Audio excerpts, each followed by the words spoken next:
Following the chairman of the Plateau State All Progressives Congress Elders Forum, Ambassador Danladi Wuyep, has stating that the Middle Belt is not involved in the ongoing political coalition against President Bola Tinubu's bid for a second term in 2027. According to the coalition, reportedly led by some, he said that the coalitions were led by some politicians, including the former Kaduna State Governor Nasir El-Rufai, and that it was driven solely by personal ambition rather than good governance and now or national interest. And now to give us a bit of insight on this, we're joined by the former national coordinator for Middle Belt Patriots, and that is Zariyi Yusuf. Zariyi, thank you so much for joining us. Let's just get started, shall we? Your thoughts on the statement by the chairman that the APC Elders Forum, the chairman of the APC Elders Forum in Plateau State. All right, thank you so much. First of all, I'd want to say the leadership of the APC Elders Forum is a completely different thing from the Middle Belt Forum. So that's the clear line I want to state. And whatever it is that informed their decision to maybe take that stand, even on behalf of the Middle Belt Forum, would not be far-fetched from a couple of things I'm going to say. First of all, I think in the coalition, or the so-called coalition, he's distancing himself and the Middle Belt from.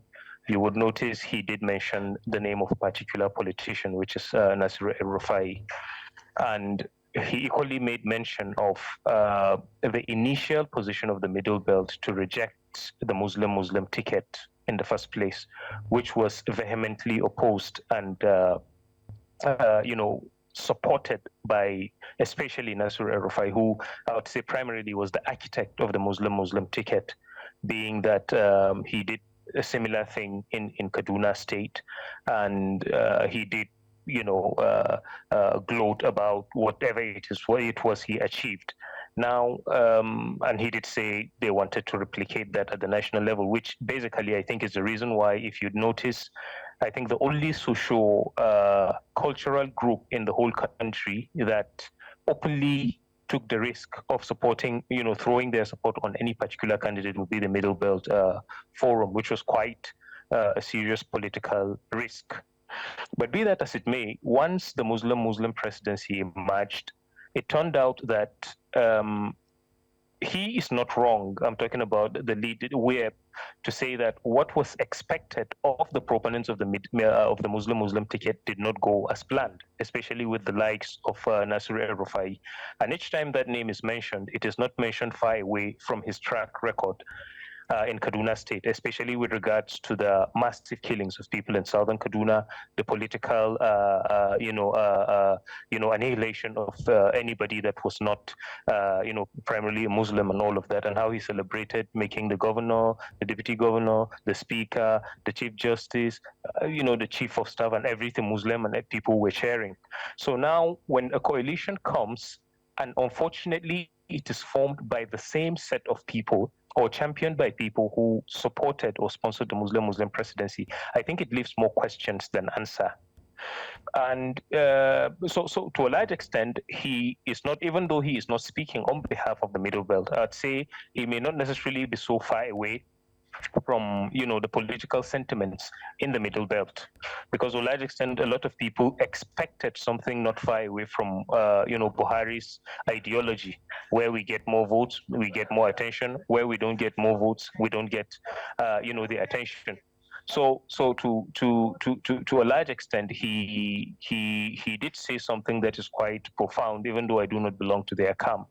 But right. I don't think this particular coalition, especially with the kind of elements that are in it, is something in any way appealing to the Middle Belt. That I can assure you. Let's widen this scope now. I'm glad you just brought the Middle Belt, because it begs to ask the question, how does the position of the Middle Belt not being part of the Anti-Tinubu coalition align with the broader political landscape in that region? Well, I would say to you, as far as the Middle Belt is concerned, whatever political alliances people would make subsequently, like it has always like it was made in 2023, would be in the best of how they have foreseen their interest being protected. And I'll tell you, to a large extent, we've been so reduced to a set of people that just want to leave. We just want to go to bed and wake up in the morning alive. We just want to be a part of, the political process and all of that. We've been so reduced to that, those basic things that every other person could enjoy. So to an extent, I'd say, while I am saying, while the APC, Elders Forum distance themselves from that coalition and then make reference to the Middle Belt. The Middle Belt's position may not completely be political in the sense, of party politics, belonging to this party or that. The strength of that argument lies less on whether, because I can't sit down and tell you that people are having it rosy simply because Tinubu is in power. No, prices have hiked. A lot of things are happening. A lot of things are happening that people hoped would not be happening. So yes, people are suffering, and a lot of people are regretting, voting in the government. Particularly, I belong to a camp where even after the election, we went on, a couple of weeks of protests on the street, rejecting, the outcome of it. But in a broader sense, looking at how he has embraced the region, looking at how he has played with the region, because I'd say to you, most of the people that left the APC prior to the 2023 election would tell you what the reasons why they left. There was a certain kind of politics Buhari played, and his chief lieutenant Nasir El-Rufai, basically they ran stuff without the slightest contribution to the lives of people, especially in the Middle Belt. Right. And subsequently that will form that. So if the same players in that regime that forced the Middle Belt into the initial alliance they made with the candidate that was supported in the 2023 election, which will be Peter Obi, if they form another alliance away from the party they brought in, it simply means whatever it is they ushered into the presidency is not playing to their gallery. So it's less of a pro Tinubu or pro Labour or pro SDP thing. It's more of what basically weakens our enemies. Okay. What is that thing that presently weakens our enemies? So the enemy of my enemy, becomes my friend to a large extent. Yeah.